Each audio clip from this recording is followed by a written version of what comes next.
Existem comandantes que seguem o protocolo. Existem comandantes que vencem batalhas.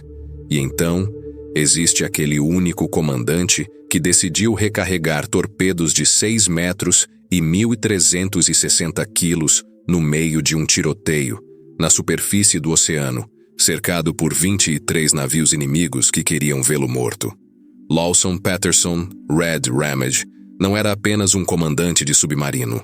Era um homem que trapaceou em um exame médico, foi humilhado por sua própria marinha, rotulado covarde quando não era, e que transformou 34 minutos de combate naval na noite de 31 de julho de 1944 em algo que a história chamaria de Ramage's Rampage, a Fúria de Ramage. Antes de continuarmos, eu gostaria de pedir a sua inscrição se não é inscrito e o seu like. Isso ajuda a equipe do canal HT Military a entender que o conteúdo é relevante para você. Caso tenha alguma sugestão que gostaria de ver por aqui, considere deixar um comentário. Mas antes de entender por que aquela noite sem lua no Pacífico Sul se tornaria lendária, é preciso entender o homem.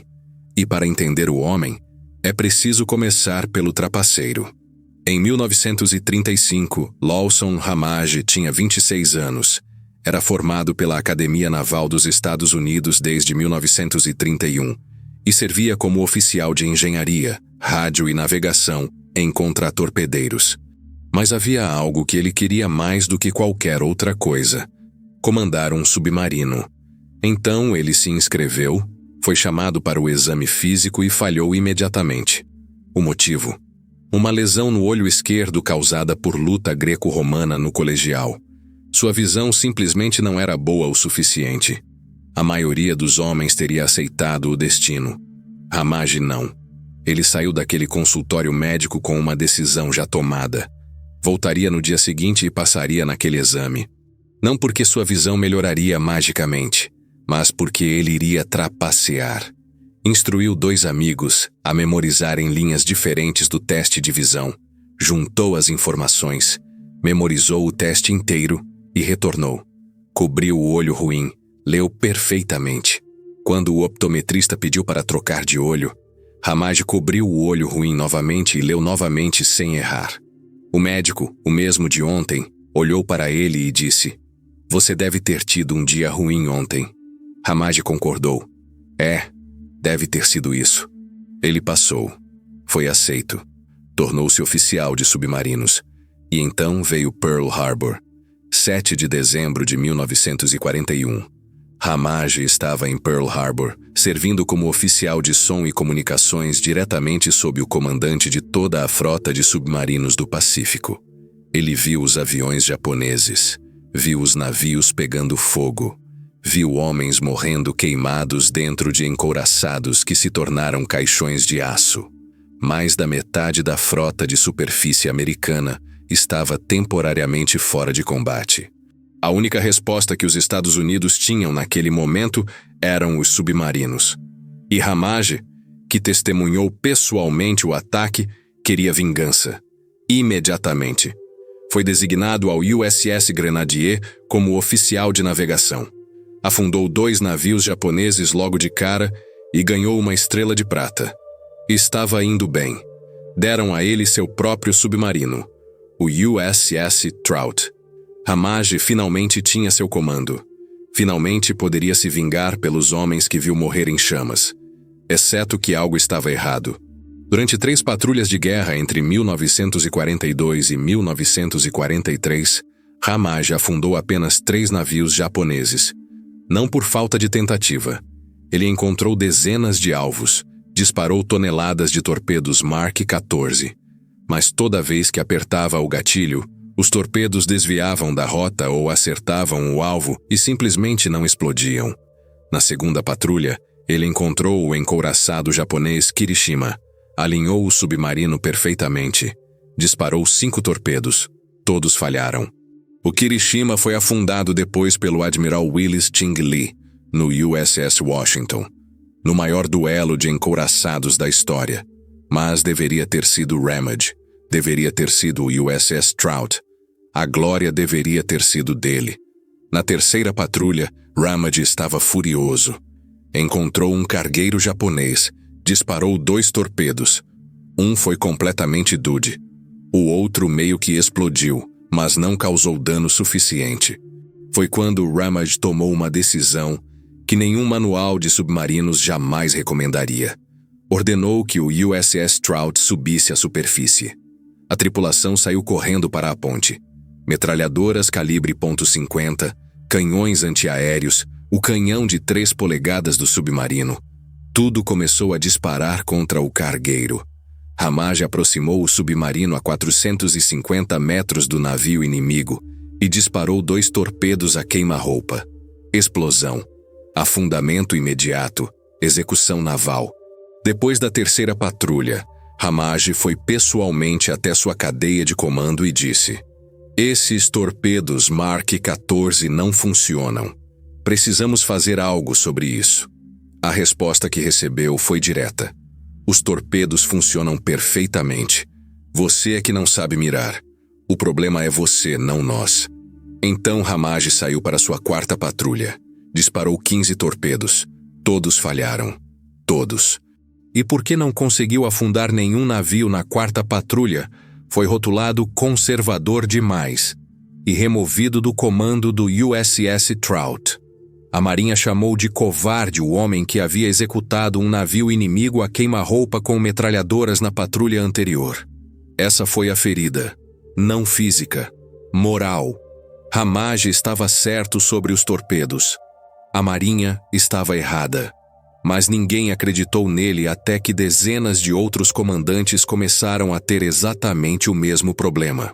Eventualmente, sob pressão esmagadora de evidências, a Marinha admitiu: os torpedos Mark 14 eram lixo.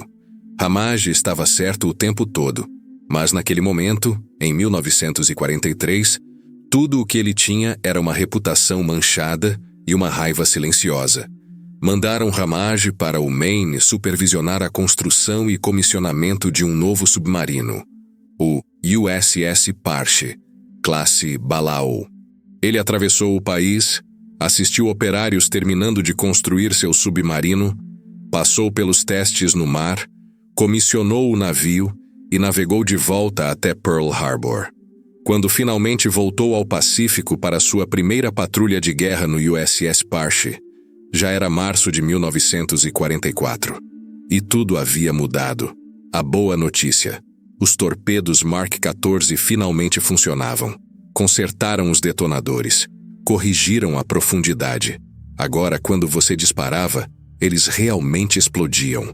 A má notícia: os japoneses haviam copiado as táticas alemãs de comboios. Navios de carga não viajavam mais sozinhos. Agora, 17 cargueiros eram escoltados por 6 contratorpedeiros armados até os dentes, prontos para caçar e destruir qualquer submarino que ousasse atacar. A resposta americana foi copiar os alemães de volta. Wolfpacks, matilhas de lobos, 3 submarinos caçando juntos. Ramage odiava a ideia. A maioria dos comandantes de submarino odiava.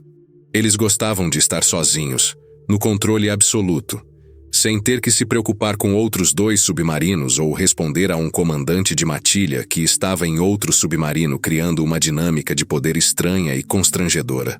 Na primeira patrulha do USS Parche, tudo correu bem. A matilha, composta pelo USS Parche, USS Bang e USS Tunney, afundou 5 navios. O Parche foi creditado com 2. Ramage estava começando a se redimir, mas na segunda patrulha, o USS Parche tirou a palha curta. Teriam que hospedar o comandante da matilha a bordo, Lowell Parks, e os 2 se desentenderam imediatamente. Parks queria chamar a matilha de Parks's Pirates, Piratas de Parks, porque ele era Lowell Parks e estava no comando. Ramage contra-argumentou: e se chamarmos de Headhunters, caçadores de cabeças? Eu sou ruivo, Redhead, e os outros 2 submarinos são o Hammerhead e o Steelhead. Parks insistiu nos piratas. Ramage insistiu nos caçadores. Já começaram com o pé errado. Mas o atrito real veio na noite de 30 de julho de 1944, por volta das 20 horas. O USS Steelhead transmitiu: encontrei um comboio enorme, Devíamos atacar. Ramage quis partir imediatamente a toda velocidade. O USS Parche navegou por 3 horas em direção às coordenadas. Nada. Nenhum contato visual. Ramage queria quebrar o silêncio de rádio e perguntar ao Steelhead o que estava acontecendo. Parks recusou. Protocolo: mantemos silêncio de rádio. Continuaram navegando potencialmente na direção errada. Quando finalmente quebraram o silêncio e contataram o USS Steelhead, descobriram que o comboio havia mudado de curso horas antes. Estavam indo na direção completamente errada. Ramage estava furioso. Se tivessem feito a transmissão quando ele queria, teriam economizado horas. Então ele decidiu: vou começar a dar ordens e vou passar por cima de Parks. Este é meu submarino. Pegou as novas coordenadas. Acelerou a toda velocidade. Finalmente alcançou o comboio. Era noite sem lua. Escuridão total. Não dava para ver absolutamente nada. O USS Steelhead transmitiu: estamos aqui perto. Não consigo ver nada, está escuro demais. Vamos começar nosso ataque e vocês descobrem de lá. O Steelhead se aproximou. Disparou seus 6 torpedos frontais, fez meia volta, disparou os 4 torpedos traseiros enquanto se afastava. Depois, submergiu e fugiu. Protocolo perfeito de ataque submarino. Ejacule e evacue. 10 torpedos disparados. Todos acertaram. 2 navios afundados, 1 danificado. E então o céu se iluminou. O comboio japonês disparou dezenas de sinalizadores, Star Clusters, iluminando todo o oceano como se fosse dia. Agora Ramage podia ver tudo. E o que ele viu era absolutamente gigantesco. 6 contratorpedeiros protegendo 17 navios de carga, 23 navios no total. Os contratorpedeiros quebraram formação imediatamente e vieram caçar o USS Parche. Ramage estava na ponte, literalmente do lado de fora do submarino, no topo, com binóculos, observando 6 contratorpedeiros vindo em sua direção. Ele tomou uma decisão: executar o Reverse Spinner, giro reverso. Uma manobra de 270 graus que faria parecer que o USS Parche estava fugindo, mas na verdade o colocaria direto no meio da formação de cargueiros. A escuridão era sua aliada. Os contratorpedeiros perderam o rastro do Parche durante o giro. Ramage passou direto entre eles. Mas o que ele não sabia era que, ao mesmo tempo, o comboio de cargueiros também havia mudado de curso, em direção a ele. Quando Ramage completou o giro de 270 graus e olhou para frente, ele estava literalmente no meio da formação de 17 cargueiros, cercado por todos os lados. E havia um problema técnico gigantesco. Ele estava tão perto dos navios, menos de 180 metros, que não podia disparar. Os torpedos Mark 14 precisavam de pelo menos 180 metros para armar. Se disparasse agora, os torpedos simplesmente ricocheteariam no casco inimigo sem explodir. Era uma situação absurda. Estava cercado por alvos, mas perto demais para atirar.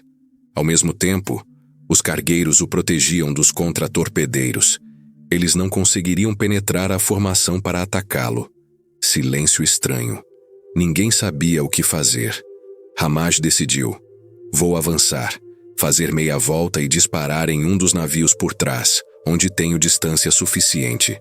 Manobrou mais fundo na formação. Conseguiu distância suficiente de um cargueiro. Disparou 2 torpedos. Errou. Ninguém percebeu. Ninguém sabia que o USS Parche estava ali. Foi quando um homem na ponte apontou para o outro lado da formação e disse: puta merda, tem 2 porta-aviões ali. Ramage olhou. Não eram porta-aviões, eram petroleiros, alvos prioritários, gigantescos, cheios de combustível. Ramage teve que decidir: atacar os cargueiros fáceis na borda da formação ou penetrar ainda mais fundo e tentar afundar 2 petroleiros. Ele escolheu os petroleiros. Manobrou o USS Parche ainda mais para dentro da formação inimiga, cada vez mais perto, cada vez mais cercado. Então Frank Alcorn, o oficial de torpedos na torre de comando, disse pelo intercomunicador: comandante, estive rastreando aquele primeiro cargueiro que erramos. Estamos perfeitamente alinhados para disparar na popa dele. Quer tentar? Ramaj respondeu. Absolutamente, dispare. Um torpedo. Um acerto. Primeiro sangue da noite. Ramaj virou sua atenção de volta ao petroleiro. Disparou os 4 torpedos frontais restantes. Todos os 4 acertaram. O petroleiro explodiu e afundou imediatamente. E então todo o inferno se soltou. Os japoneses finalmente perceberam que havia um submarino dentro da formação. Os cargueiros começaram a se dispersar, abrindo espaço para os contratorpedeiros penetrarem e destruírem o USS Parche. Ramaj tinha apenas 3 torpedos restantes, todos na popa. Ordenou meia volta fechada. Alinharam a traseira do submarino com o segundo petroleiro. Dispararam 3 torpedos. Um errou. 2 acertaram. O petroleiro, que sem o conhecimento de Ramaj era o Asakura Maru, navio capitânia de todo o comboio, com o comandante japonês a bordo, foi criticamente danificado, quase parado, morrendo devagar. E então, o USS Parche ficou sem torpedos. Protocolo dizia, submerja e fuja. A batalha acabou. Mas Red Ramaj decidiu que não. Metralhadoras calibre .50 começaram a disparar contra a ponte do USS Parche, contra torpedeiros e escoltas tentando proteger o comboio. Ramaj ordenou que todos descessem da ponte, incluindo Low Parks, seu superior. Energia de pai bravo. Vá esperar no carro, eu cuido disso. Ficaram apenas 2 homens na ponte, Commander Ramaj e um quartermestre. O quartermestre estava lá apenas para ser testemunha, basicamente para gritar World Star, enquanto Ramaj fazia o que estava prestes a fazer. Ramaj ordenou pela torre de comando, recarreguem os tubos de torpedo. Silêncio na linha. Depois, incredulidade. Comandante, o senhor quer que a gente recarregue agora?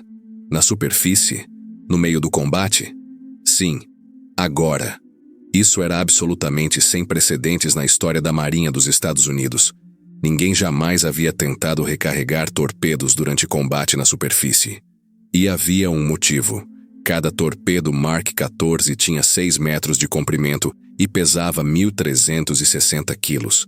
Não era recarregar uma metralhadora. Era 10 homens usando guindastes, roldanas, alavancas, maquinaria pesada, tentando não causar uma hérnia enquanto carregavam gigantescos cilindros explosivos de metal dentro de tubos apertados. E agora teriam que fazer isso enquanto o submarino fazia manobras evasivas sob fogo de metralhadora, balançando com as ondas. Mas de alguma forma eles conseguiram. 4 minutos depois, 2 torpedos carregados nos tubos frontais.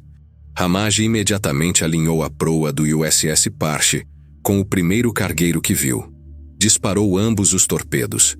2 acertos. O navio foi direto para o fundo do oceano.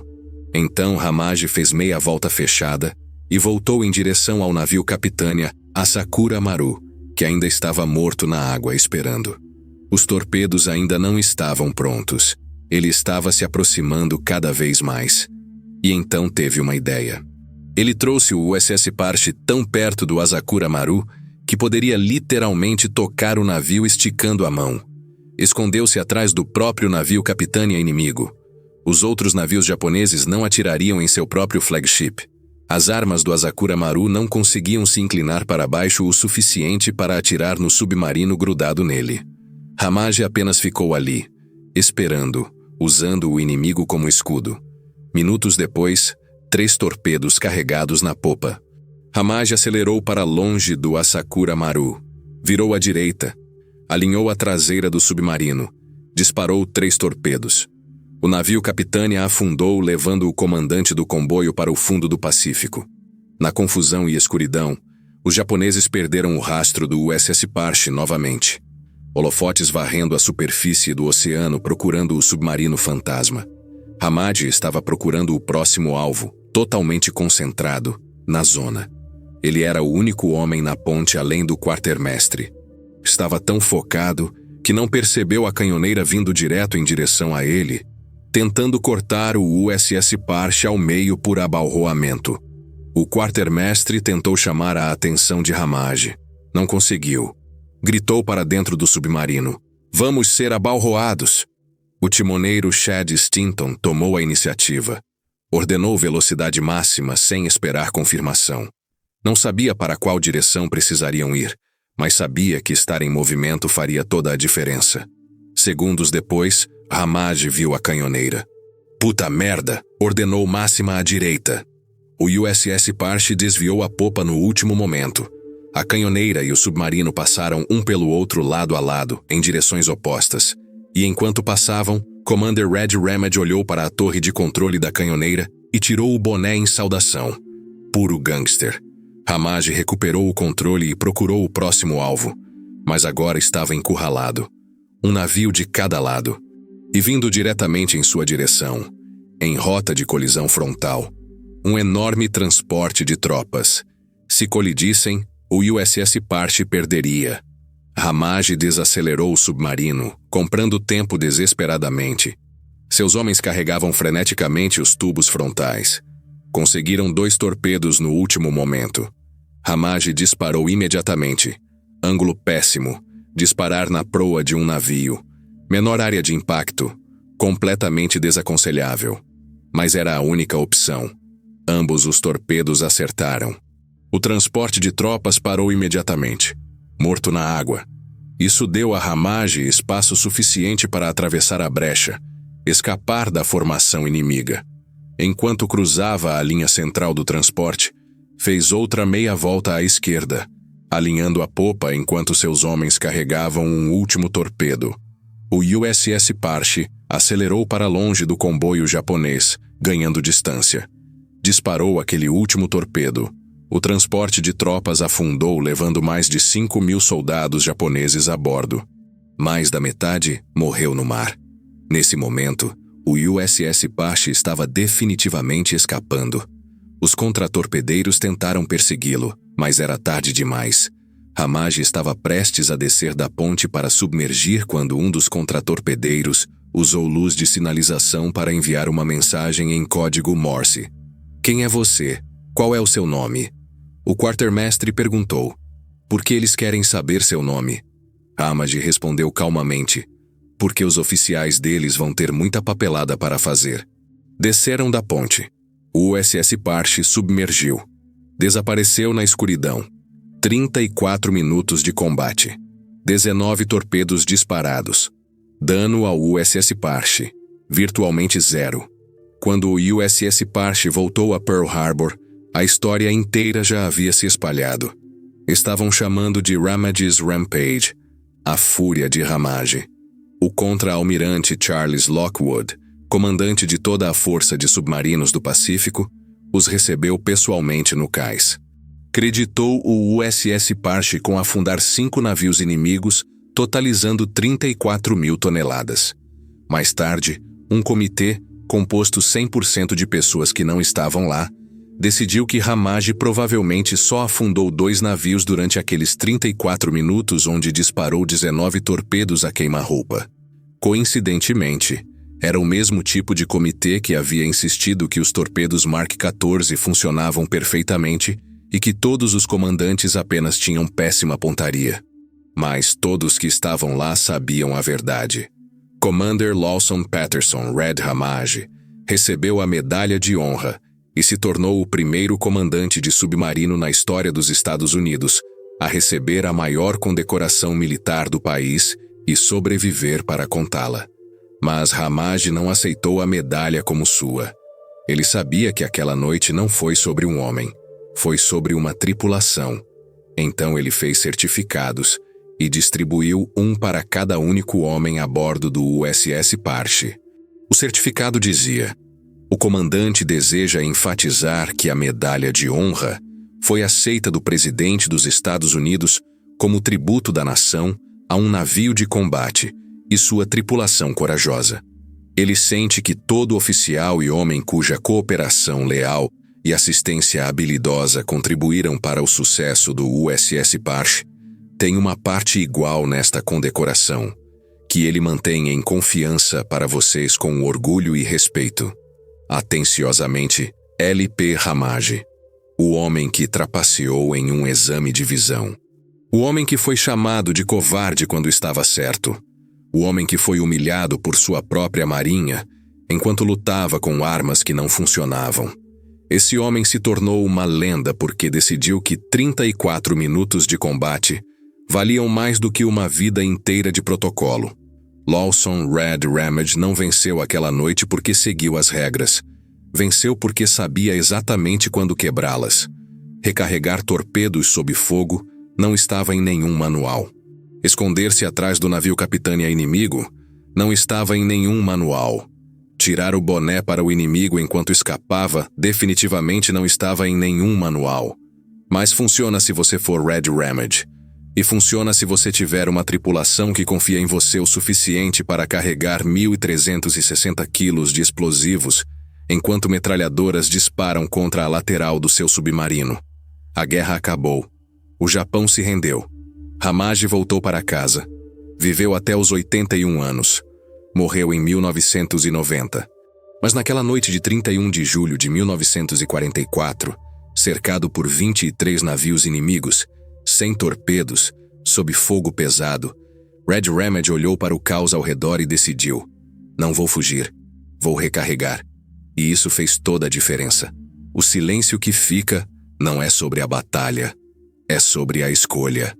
O momento em que um homem decide que o protocolo pode esperar, que a sobrevivência pode esperar, que tudo pode esperar, exceto vencer. E quando o último torpedo foi disparado e o USS Parche submergiu na escuridão do Pacífico, os japoneses enviaram aquela mensagem: quem é você? A resposta verdadeira não era um nome, era uma lição.